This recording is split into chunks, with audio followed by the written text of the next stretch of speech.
Bonjour, alors j'aimerais savoir qui sont les opérateurs de direct pour pouvoir partir exactement au bon moment la conférence de presse sur le coup de 2 heures. Les deux ici? OK, parfait. Est-ce que vous voulez me donner un décompte pour... moi, je partirais simplement pour que l'archevêque commence vraiment à 2 heures.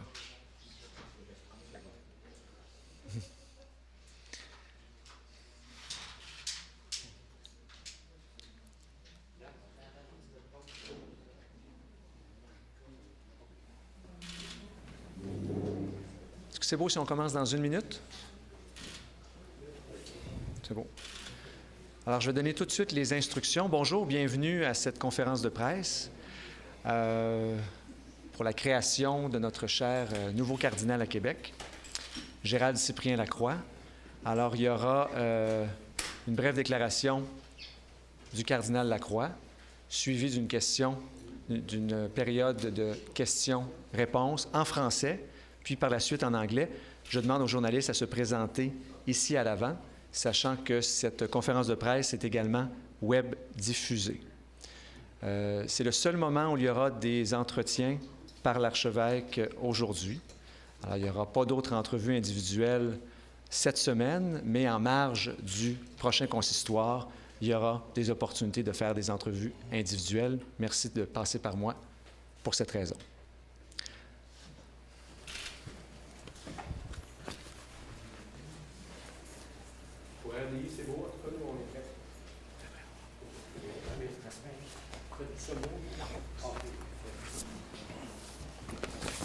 Eh bien, bonjour tout le monde. Merci d'être là. Je pense que je n'ai jamais vu autant de caméras de ma vie.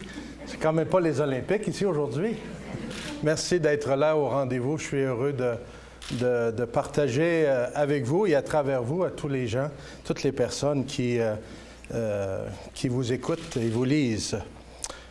Hier matin, sans aucun avertissement ni préavis, le Saint-Père a annoncé les noms des 19 évêques qu'il avait choisis pour entrer dans le collège des cardinaux. Mon nom était sur la liste. Ça réveille brusquement, je peux vous le dire. Je suis très reconnaissant pour la confiance que me manifeste le Saint-Père. C'est une invitation à servir encore davantage l'Église et l'humanité en tant qu'archevêque de Québec. Vous le savez, les responsabilités d'un cardinal, il y en a 2 principales. D'abord, c'est de participer au conclave lorsqu'il y a nécessité d'élire un nouveau pape. Si le pape décède, ou encore si, comme on a vu l'an passé, il y a un pape qui renonce à son ministère, comme le fait le pape Benoît XVI. Alors, c'est la première tâche des cardinaux. On est 120 électeurs environ, et on se réunit à Rome pour prier, nous préparer et élire un nouveau pape. La deuxième grande responsabilité d'un cardinal, c'est d'être un conseiller du Saint-Père, de l'accompagner, d'être proche de lui, même si on est, pour ma part, comme je suis archevêque de Québec, sur le terrain, très engagé dans mon diocèse, dans ce coin de pays. Le Saint-Père compte sur des hommes, tant qui sont à la curie romaine, comme d'autres qui, comme moi, sont sur le terrain à tous les endroits dans le monde, pour pouvoir l'aider à réfléchir, à discerner, à prendre les bonnes décisions. Alors, c'est comme une garde rapprochée, c'est des conseillers. Ça aussi, ça me touche beaucoup que le Saint-Père ait pensé à moi pour cette importante mission. L'élection du pape François, vous le savez aussi bien que moi, et vous le savourez, vous le goûtez tout comme moi et bien des gens, a ouvert un nouveau chapitre dans l'histoire de l'Église. Sa simplicité, son humilité, sa proximité avec toute personne, son attention spéciale aux personnes plus pauvres, plus démunies, les gens qui facilement se sentent exclus ou qui ne sont pas importantes. Tout cela a tellement touché les gens de l'Église, et je dirais au-delà de l'Église, les gens d'un peu partout dans le monde. Je me sentais déjà un collaborateur du pape François, fier d'être un pasteur qui travaillait avec lui, en profonde communion avec lui. Être nommé cardinal m'invite à travailler encore de plus près avec lui. Ça me touche beaucoup et ça m'invite à être encore plus disponible, plus généreux pour la grande mission que l'Église a à accomplir dans le monde d'aujourd'hui. J'endosse la vision du pape François pour une Église plus évangélique, une Église plus rayonnante qui témoigne de sa foi, une Église proche des gens, une Église qui vit ce qu'elle prêche. On l'entend, le pape François est très insistant là-dessus. Il veut que nous soyons des baptisés capables de vivre ce qu'on enseigne et ce qu'on prêche. Et ça, c'est bon pour moi, comme futur cardinal, c'est bon pour tous les évêques, les prêtres, c'est bon aussi pour tous les fidèles laïcs, les personnes consacrées, pour toute personne. Et ça, moi, ça me touche beaucoup, que le pape invite l'Église dans son ensemble, à ce qu'on soit des personnes qui, au cœur des réalités du monde, qui vivent l'Évangile, qui en rayonnent par notre façon d'être. Et ça, moi, je suis très heureux de participer avec le pape à cette nouvelle étape de l'histoire de l'Église. Hier, le pape a pris le temps, après cette annonce à l'Angelus à l'heure du midi, a pris le temps d'écrire à chacun des cardinaux, personnellement. Mais comme cette lettre a été rendue publique et vous l'avez déjà entre les mains, elle est déjà dans les médias, c'est une lettre qui exprime bien ce qu'il attend de nous, ses nouveaux collaborateurs, les cardinaux qu'il vient de nommer. Permettez-moi de vous lire ces quelques lignes. Chers frères, en ce jour où tu as publiquement été désigné pour faire partie du collège cardinalice, je désire t'adresser un salut cordial, ainsi que l'assurance de ma proximité et de ma prière. Je désire qu'en tant qu'associé à l'Église de Rome, revêtu des vertus et des sentiments du Seigneur Jésus, tu puisses m'aider avec une efficacité fraternelle dans mon service à l'Église universelle. Le cardinalat n'est pas une promotion, ni un honneur, ni une décoration. C'est simplement un service qui exige d'élargir le regard et le cœur. Et bien que cela semble un paradoxe, cette faculté de pouvoir regarder plus loin et d'aimer plus universellement, avec une plus grande intensité, ne peut s'acquérir qu'en suivant la même voie que le Seigneur, la voie de l'abaissement et de l'humilité, en devenant des serviteurs. C'est pourquoi je te demande, s'il te plaît, de recevoir cette désignation avec un cœur simple et humble.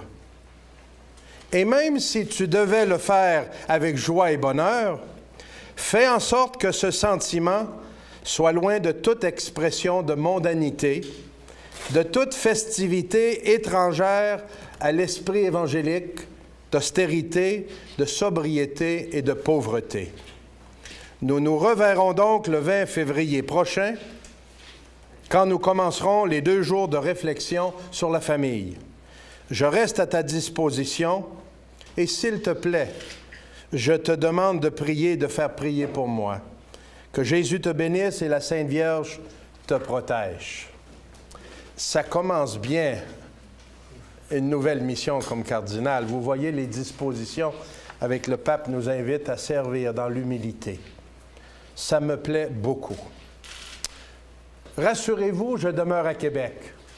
Même si je deviens un cardinal plus rapproché du pape qui va travailler en collaboration, ma première responsabilité est d'être archevêque de Québec.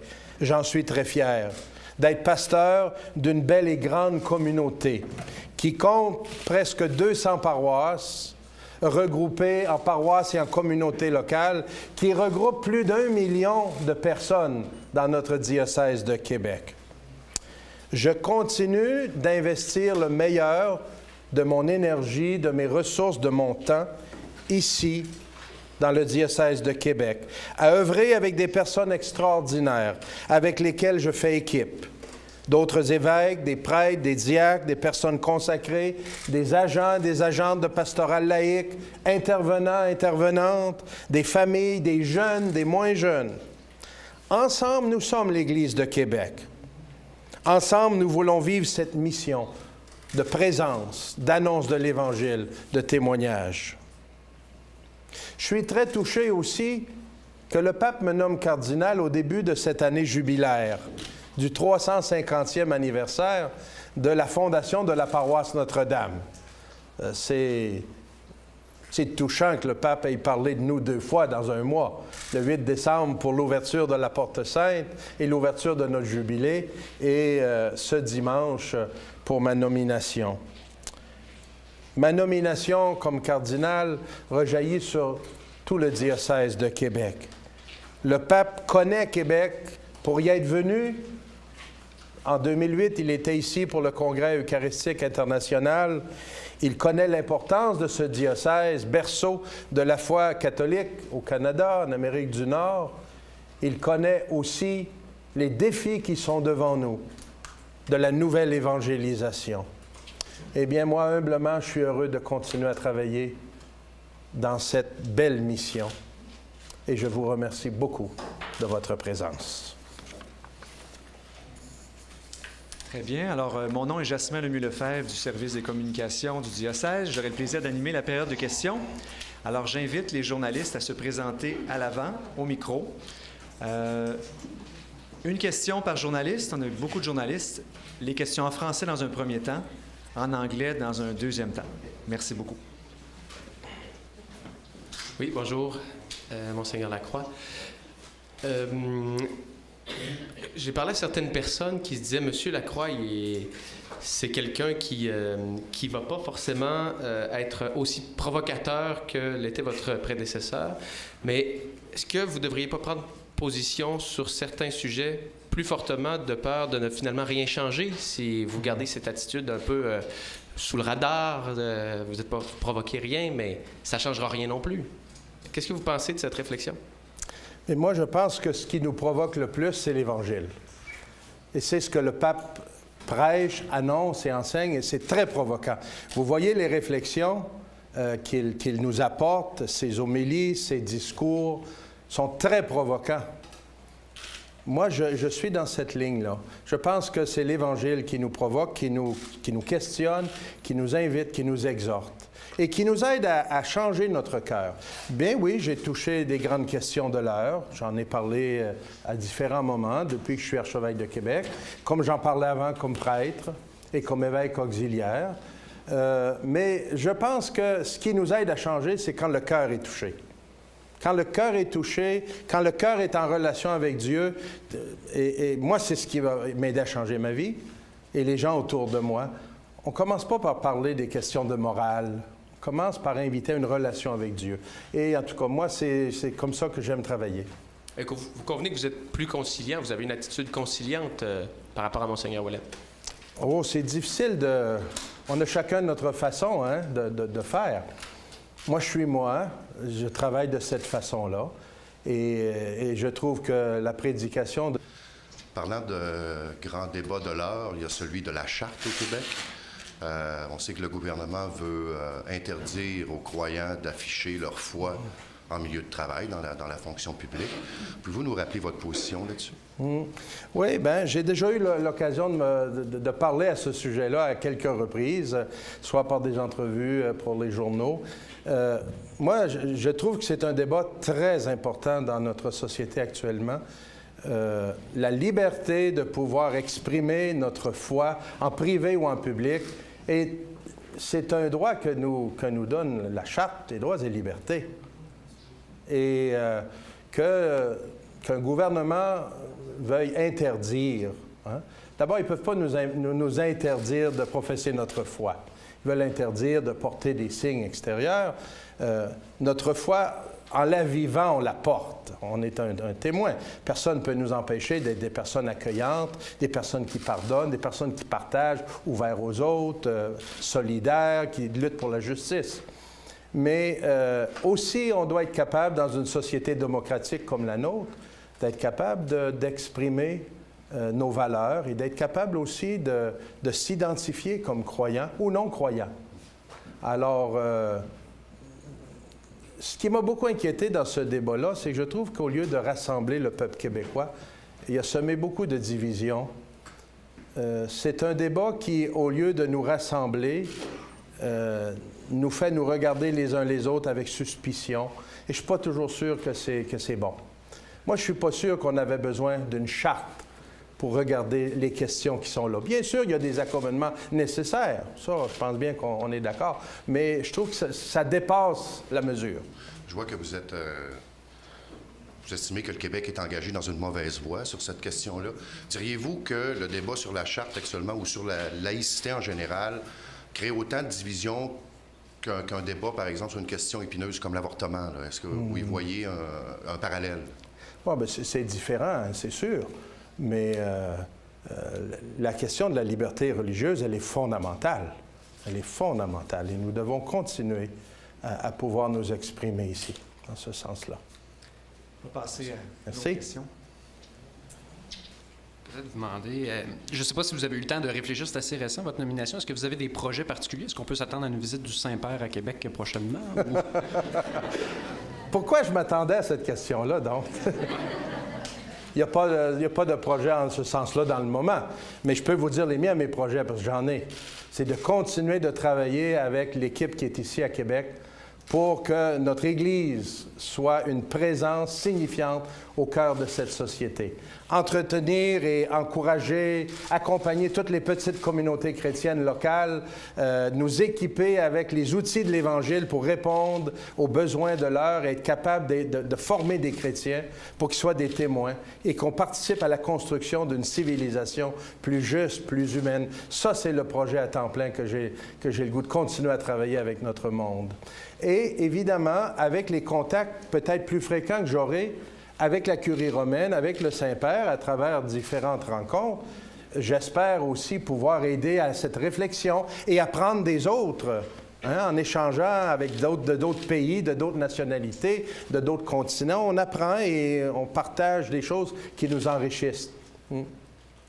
Bonjour. D'abord, un complément d'information sur la question de mon collègue. Est-ce que vous avez l'intention de participer à la commission parlementaire sur la charte?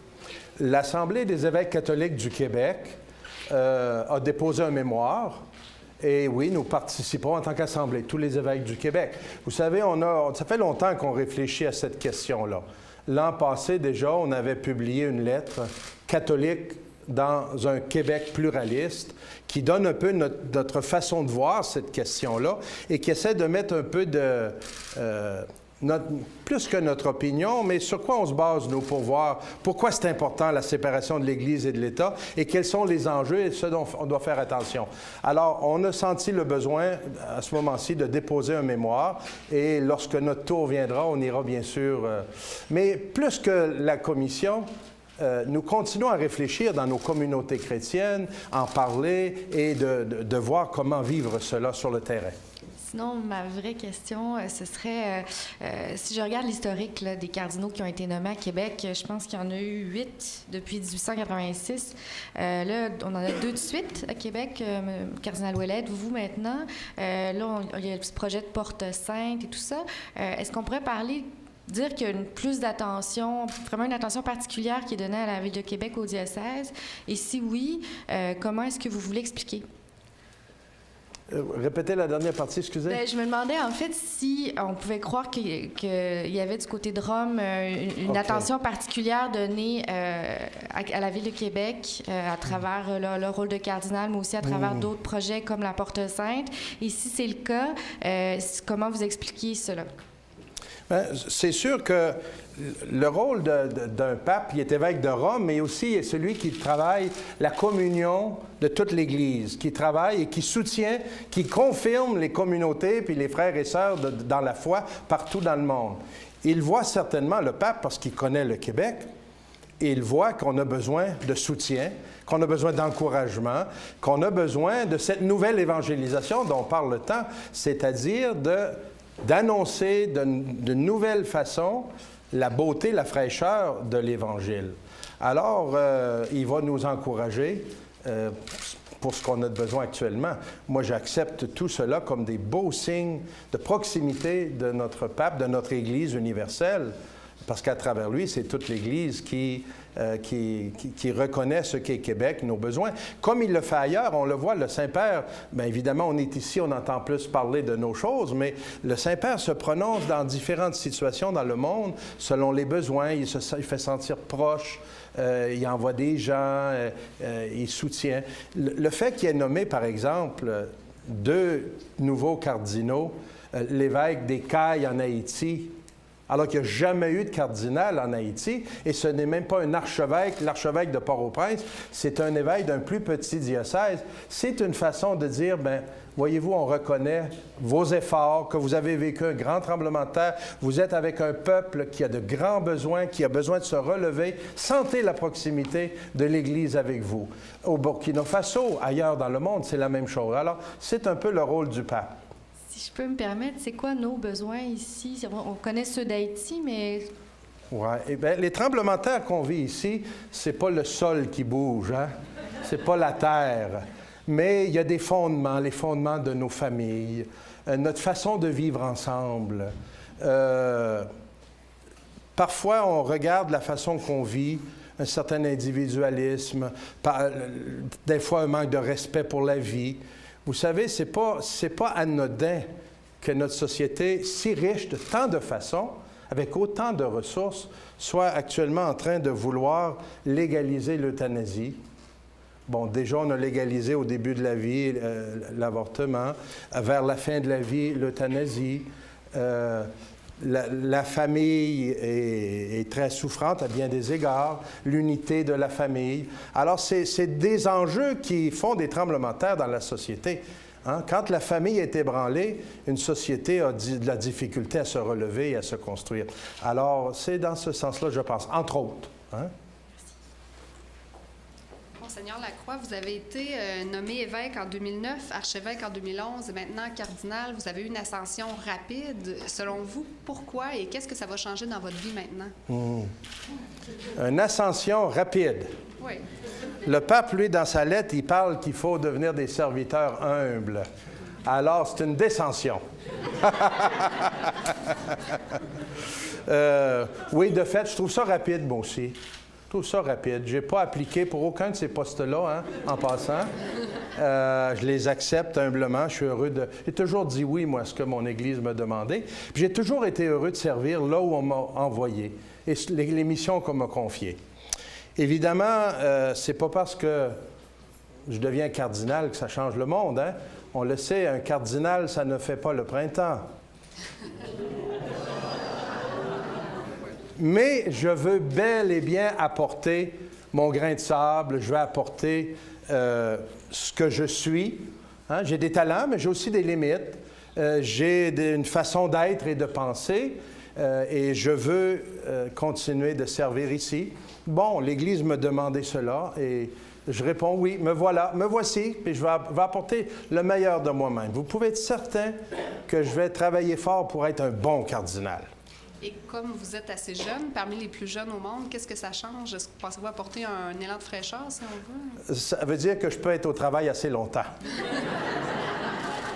J'ai 56 ans. Vous savez, je suis le 3e plus jeune cardinal au monde, hein? Il y a de quoi se péter bretelles un peu. Mais le pape veut qu'on demeure humble. Alors, non, mais ça veut dire que il me reste encore, si le bon Dieu le permet, puis la santé, puis si j'y fais attention. Tout le monde me dit qu'il faut que je fasse attention à ma santé, mais il ne faut pas que je dise non quand il m'invite. En tout cas, ça, c'est autre chose. Mais j'ai peut-être encore de belles années et de l'énergie et du temps pour réaliser de belles choses avec l'équipe. Alors, j'espère ça. Et j'espère servir longtemps, parce que j'aime beaucoup ce que je fais. On va malheureusement devoir passer à l'anglais parce qu'on est pris en termes de temps. Je suis désolé, on doit passer à l'anglais. Parce que vous aviez une responsable de la condition féminine et qui a pris sa retraite en juin, puis elle n'a pas été encore remplacée. Je voulais savoir qu'est-ce que ça laisse envisager. Quelle place voulez-vous laisser aux femmes dans l'Église catholique québécoise et canadienne? Oui, de fait, nous en avons une qui a pris sa retraite en juin et je suis dans le processus de nomination d'une nouvelle. Et entre-temps, on a continué à réfléchir sur ce dossier-là, évidemment. Écoutez, Et ça, c'est aussi en communion avec ce que pense le pape François, ce que pensait le pape Benoît aussi.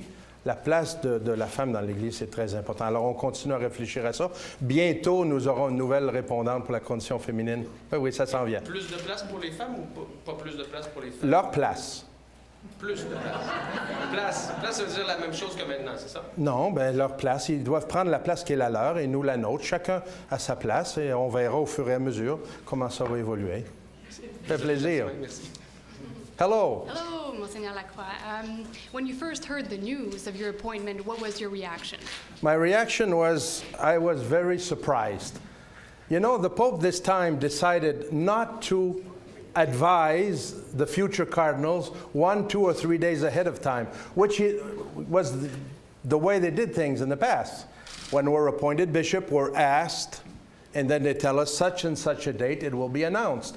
In our case, none of us, except for just a few, maybe older ones in Rome, none of us were advised. So we all learned it at the same time you did when we listened to his Angelus from Rome. So it was a very big surprise. I was not expecting that at all. I mean, I knew it could happen someday. When you're Archbishop of Quebec, the primatial see, you know that it could happen.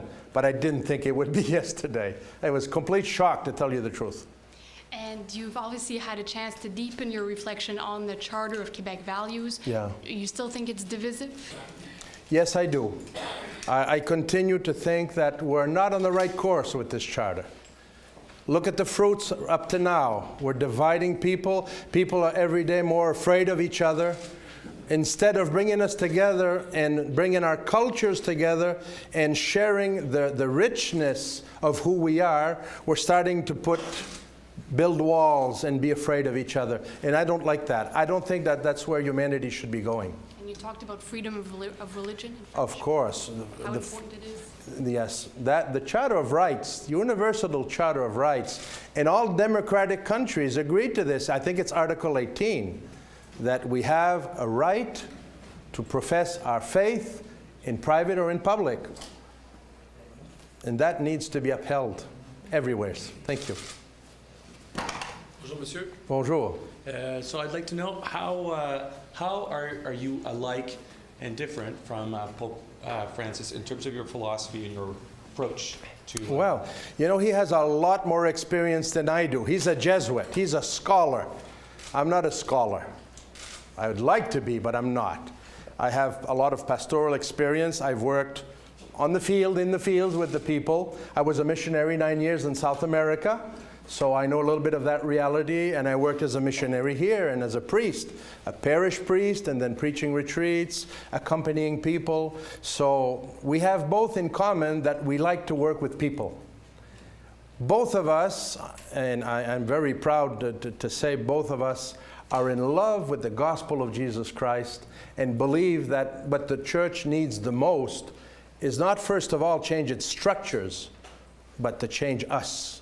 So there'll be more witnesses of the gospel of Jesus Christ. That's what the church needs. So on that, we're very, very similar. But he has a lot more experience, and he has a vision, a universal vision that I admire, and he has a lot of depth. So I'm just beginning. You mentioned some problems in French about some situations like euthanasia, abortion, family, the breakdown of the family. Can you talk a little bit about what you think it will, what are your concerns for Quebecers, and what you think it will take to bring more of them back to the Catholic Church? Well, it's not only a concern for Quebecers, for any society, wherever it be in the world. If we lose that special living cell, the healthiness of the family,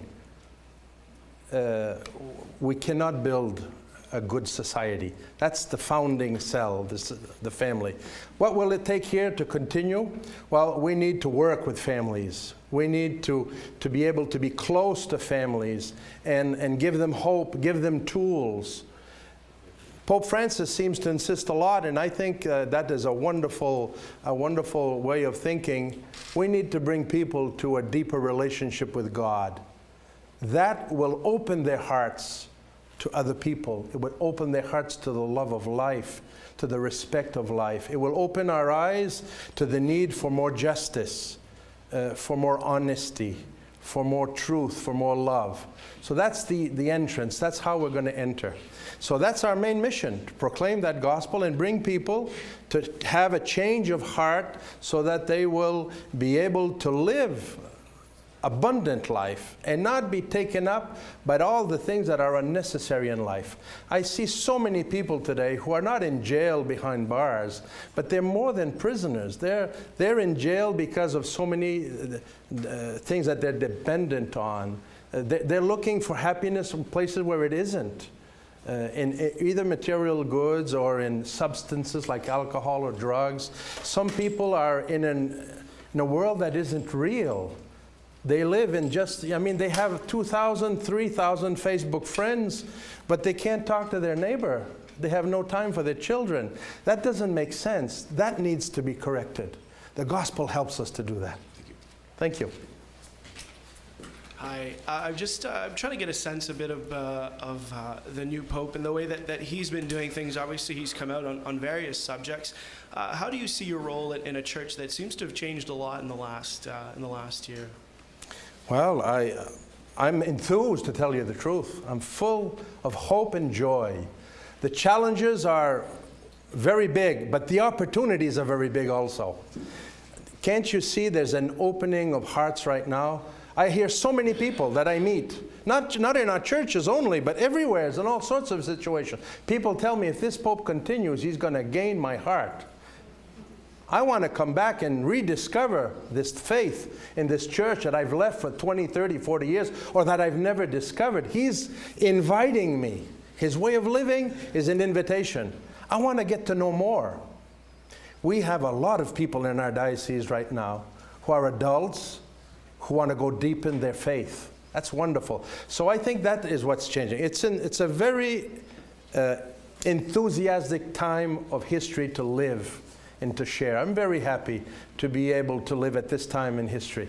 But in terms then of your involvement, I mean, seeing the way that he's talked about women in the church, the way that he's talked about homosexuality, obviously named Person of the Year by Time Magazine, but also by gay rights publications. I mean, seeing these different subjects that used to be really taboo in the church now becoming more at the forefront. How do you see that? How do you become part of this church that seems to be adapting to the reality of what today is? Sure. Well, I think one of the main messages of Pope Francis that's coming across to me is very clear, is that he is a man who is faithful to the doctrine of our church. I mean, do not ever expect the church to be for euthanasia or for abortion. We're never going to come out with a state, never. But he doesn't start by harping on that. He starts by inviting people to open their hearts. He starts by inviting people to feel that they are loved, that they have a place in this church, and that they can grow. They can walk and be on a path of renewal. He wants everybody to feel included. No exclusion. That's very clear. That's why people, like you're saying, people of gay rights, people of many different schools of thought feel, wow, the door's open. Maybe we can come in. And he says, okay, come on in and we'll walk with you. And we'll see how we can continue together the route. So that, I think, is an open window to hope. I like that. And it's an invitation, not just for him, but for all of us, to see how in our parishes, in our own families, in our family circles, how we are with that. I told our priests in Holy Week, the Pope was just elected, and he was starting, and everybody was amazed by this man. I mean, he's a breath of fresh air. I mean, everybody was saying this and that and the other thing about him, and how people were amazed. I said, you know what my question is? Will we be able to follow him? Will we be able to be as prophetic, as evangelical, as truthful as he is? That is the question. And I think that's where we need to work. He's questioned us in many ways. Now we need to act. And that's wonderful, because it's putting us.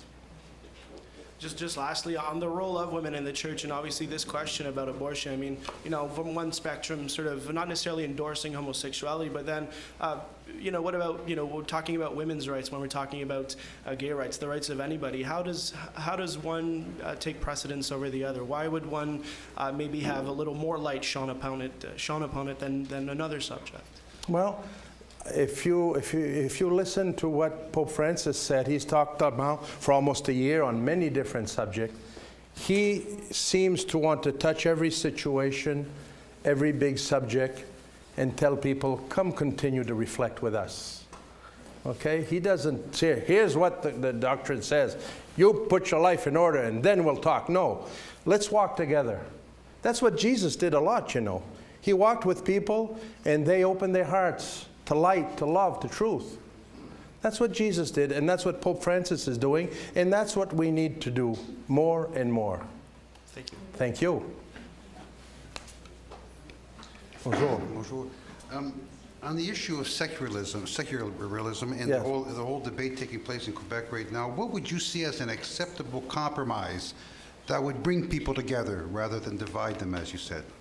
I think love and respect is a very acceptable compromise. And that's the only way. Love and respect of each other. Recognizing in other people. I know that's not your question. But that's, for me, that's the foundation. When you look at other people and have respect for them and genuine love for them and recognize who they are, although they're very different, that is a path to reconciliation. And that helps build a society. Now, when we talk about secularism in Quebec and the Charter of Rights, of course, I understand that the government may want public officials not to have very important external symbols of their own faith. A judge, a policeman, a few people like that. But for the rest of the people, for most of the rest of the people, I think we need to be able to express our own faith, not impose it on anybody. But we need to be free to live and express our faith. So the Bouchard-Taylor Commission report and their proposal, that would be an acceptable compromise for you? Well, I think they had some interesting things to say. Mr. Bouchard has brought that back in the last few days, that, yeah, there are exceptions. We need to have some accommodations, but we may not need to go as far as what we're planning to do right now as a government. That may be too far. And I agree. The recent event at York University, I'm sure you've read about that. It's similar to what has taken place here in Quebec. Do you think this debate is spilling over into the rest of Canada and that other governments will as well have to tackle this issue down the road? I couldn't answer that question, really. I don't know. But is it a concern of yours? It is a concern of the archbishops of Canada. Yes, it is. It is.